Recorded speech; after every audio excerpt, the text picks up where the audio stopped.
So is Fall Guys the next big esport? I don't know.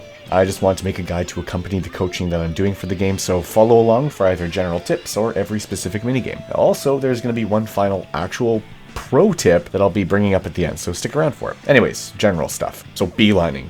Look at this corner on Slime Climb. So what's the absolute fastest way to get from here to the finish? Well, if we could fly, it would be this point here to the finish line. However, we can't, so instead we're going to be using beelining. The shortest distance between 2 points is a line, and since we can't fly to the point, we instead can use this point here to this point here, and then to this point here, the goal. It goes almost twice as fast as the competition who may be following a path that looks kind of like this, and every single stage in Fall Guys, our goal has some kind of obstacle stopping us from just teleporting or walking or flying to our destination. But using multiple lines like this can totally cut down on time spent running, and these tiny little moments are sometimes enough to score us a win. Super simply, always consider beelining to every single destination in Fall Guys. So next is thinking one step ahead with objects. Consider how that object is going to hit and then bounce on stuff, and if you're in its path. This might seem simple, but so often I'm running, stop, I see a threat incoming, and then some guy next to me is just carelessly running in, and he gets hit, and he gets knocked off, and he falls. Don't be that guy. Watch the movement of platforms and objects and actually consider for a second before holding your thumbstick forward.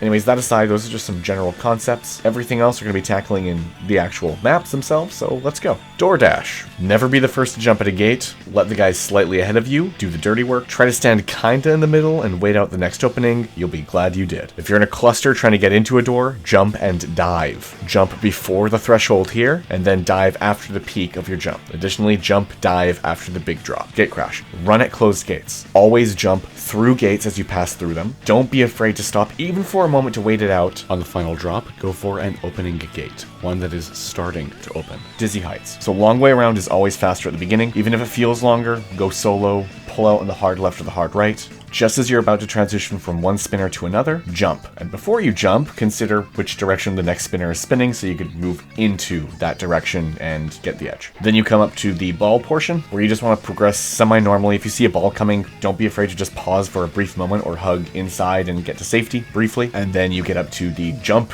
here. Don't forget there's a jump. There's always a little just open space. Please jump here every time. And then my technique that I usually follow here that I'd recommend is pulling hard right, just about hitting the wall, jumping on the second rotator, move directly for the third rotator, and on the third rotator, move towards the wall on your right, and then you face the ball rolling in from above. Just pull hard left or hard right. You may get hit, but if you're doing everything else correctly, you're going to be just fine here. Okay, next up, Whirligig. This is a map where you can take a lot of risks. I'd recommend super simple and patient pathing as always. However, for the risky people, get hit. Can't fall off at the beginning. To do this properly, you're going to want to pull left and take the hit from the outside 25% of the bumper as it pushes you forward and not to the right or backwards. Consider bumpers coming from behind you. It never stops spinning, so be ready to jump as it's about to swing at your feet. Next is the belt, where you're going to want to run up and use its momentum to jump at the very end and then dive forward to skip the yellow blocks. Then at this point here, you wait for the first propeller. Just slow or even come to a stop and run in just as it passes in front of you. You're going to want to try to be as close to the propeller blade just before running past it. And then the next propeller blades, the three big ones, have two secret spots. They're here, and you could just casually walk through these without a single worry. The last leg of the race, please just use the safer routes on the right or left. The middle is faster by a couple of seconds, but unless you're in dead last, and even when you're dead last, you have little excuse to use it, and do not recommend, or this will happen. We go down. We run it down mid. No fear. One fear. A little bit of fear. Okay, cool.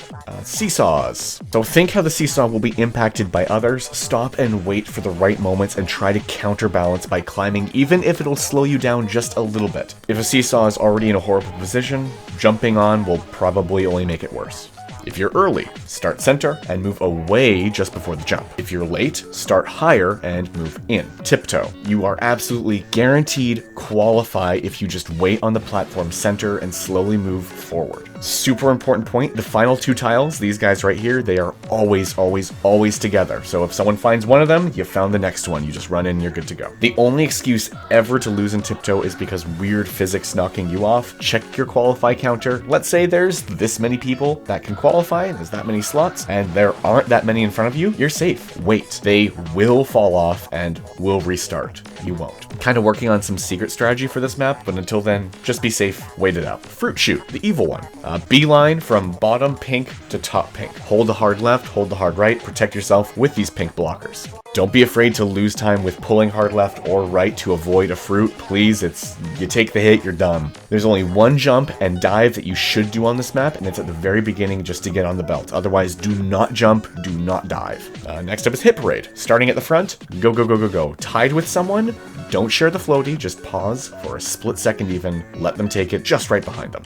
Pink gates. Push the center between two doors. Crowd at the middle. Go hard left or hard right, because otherwise things get really hairy and you get a guaranteed spot. The swings. Pull the camera to the hard left or right and avoid swings easily. If this is tough to do for you, wait for the last tip at the end of the video. The final climb, super, super easy. Pull on the far left or far right and it's safe all the way up. No bumpers will hit you. Slime climb. This is my absolute favorite one in the game. Why? Because shortcuts, shortcuts, shortcuts. Otherwise, if you want to qualify every time, please don't try being sneaky. Just take it careful. Don't be afraid to stop, then go, then stop. On the belts, pull left. Let the bumpers pull you in and not push you out. Wait. Don't be afraid to wait. We want to qualify, not have this happen. The final stretch, slow, slow, slow. And there's also an easy beeline jump skip. So from this point to this point, don't even worry about running at this angle and then directly through this angle. Just run as if it was a straight course all the way there. All right, tail tag. So without a tail, don't follow right after someone. Cut them off. Beeline for where they are going. With a tail, beeline to destinations, but also don't be afraid to fake someone out with a juke in one direction, then going in the other. Don't jump to drop off of high ground. Just let yourself fall off of it. Get height and keep your camera moving to watch your angles. Try to time your last 1 to 3 seconds if you have a tail with getting hit by a hammer to launch yourself to safety. It's not really safe to do, but for the final 3 seconds, oh yeah. Also, turn names on to see threats coming around corners. Big, big value. Rollout, only play on 2 edge rollers. These two.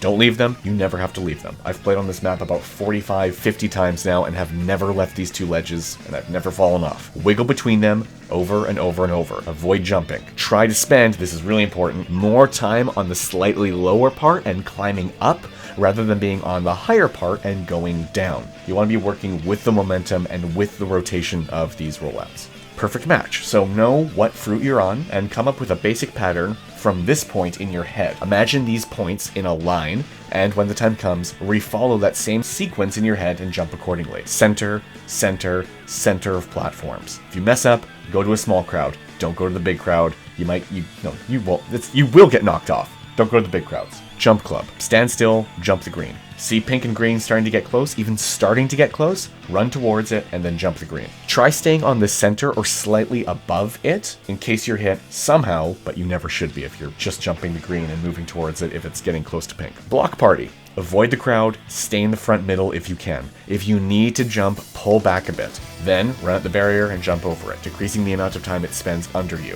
If things get way too crowded, avoid the crowd. Pull back, pull forward. Team games. Egg scramble. So get and maintain gold eggs. If your team is more than 1 gold egg, protect your bin. Grab enemies, running after friends with your gold eggs, or with their gold eggs, whoever's gold eggs. Protect your space by camping upper areas and simply stand there or hold your arms out. It is near impossible to jump up when someone camps you from above like this. Toss your eggs into the net. Toss your eggs if you're about to lose it. Toss your eggs.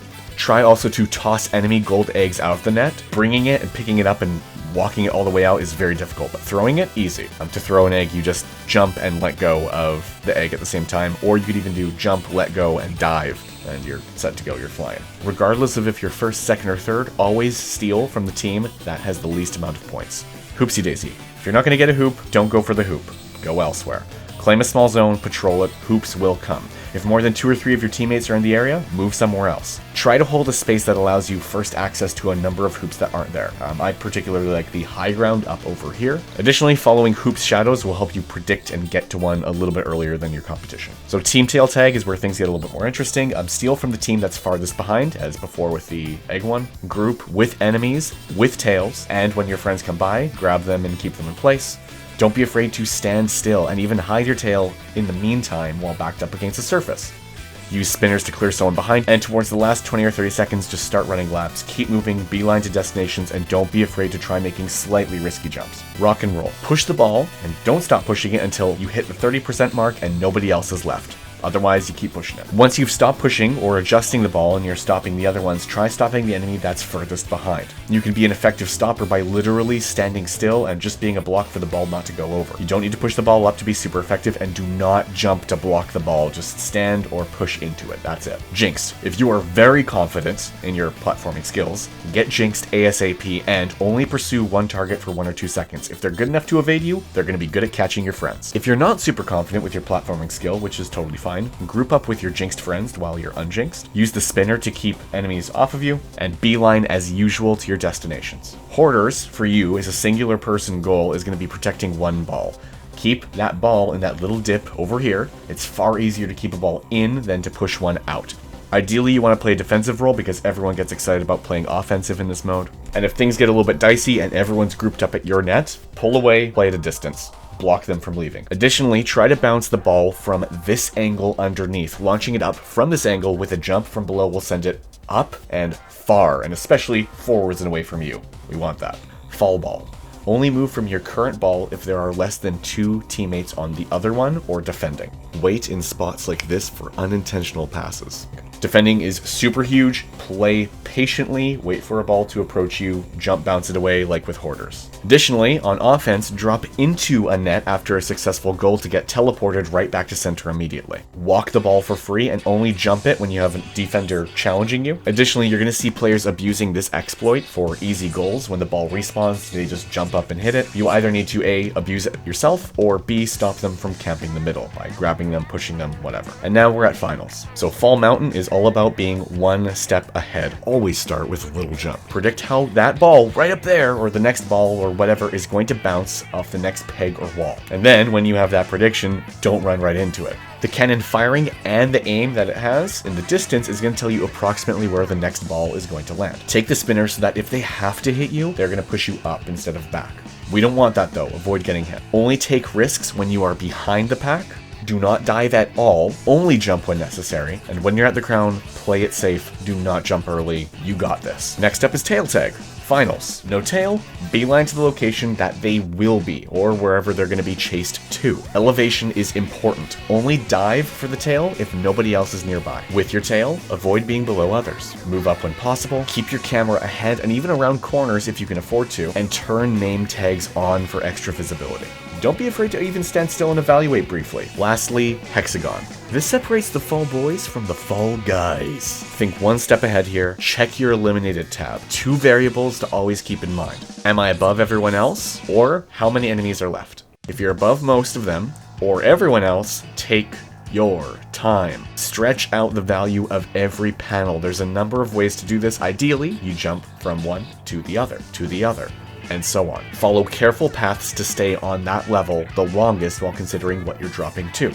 If you're below or on level with 1 or more players, begin to cut them off and split sections off that are either very hard or impossible to jump. I'm going to make a much more serious guide on hexagon, but for now, keep these things in mind. The final and most important tip for almost any action platforming game with important camera controls, and this is especially important in hexagon, is to rebind your jump button. You've probably been jumping with A or X or whatever face button your whole life. It is so important to use many camera movements on this map. Controlling the camera while moving is integral to being steps ahead of the others. Because information in Fall Guys is incredibly important, and especially in the team games, or especially Hexagon, if you're using your thumb to move your camera, but also to jump, you can only really use one of those at a time. This is holding you back. It's time to learn how to bumper jump. All you need to do is change your jump button to any of your triggers on your controller. Then, see how easy it is to jump and turn your camera at the same time. It's going to totally suck for a few hours of play, I know, but I guarantee it'll be the biggest change in your Fall Guys adventures. In editing this video, I already have way too many things to talk about in one video, so definitely subscribe or whatever to keep up with the next video going into way more techniques and tools. That about closes it up. Thanks for watching to the end. If you like the video and want to see more, again, subscribing, heck yeah, like button, awesome, leave a comment right on. These do wonders for my drive and also get more content out faster. Additionally, if you want to see yourself in a video, patrons are featured like these goofy nerds at the end of every single one. Thank you guys so much. Also, I do personalized coaching to give your gameplay a professional set of eyes to review and find where and how you can improve ASAP. Check the links below. Have a rad day, keep falling, but keep getting back up.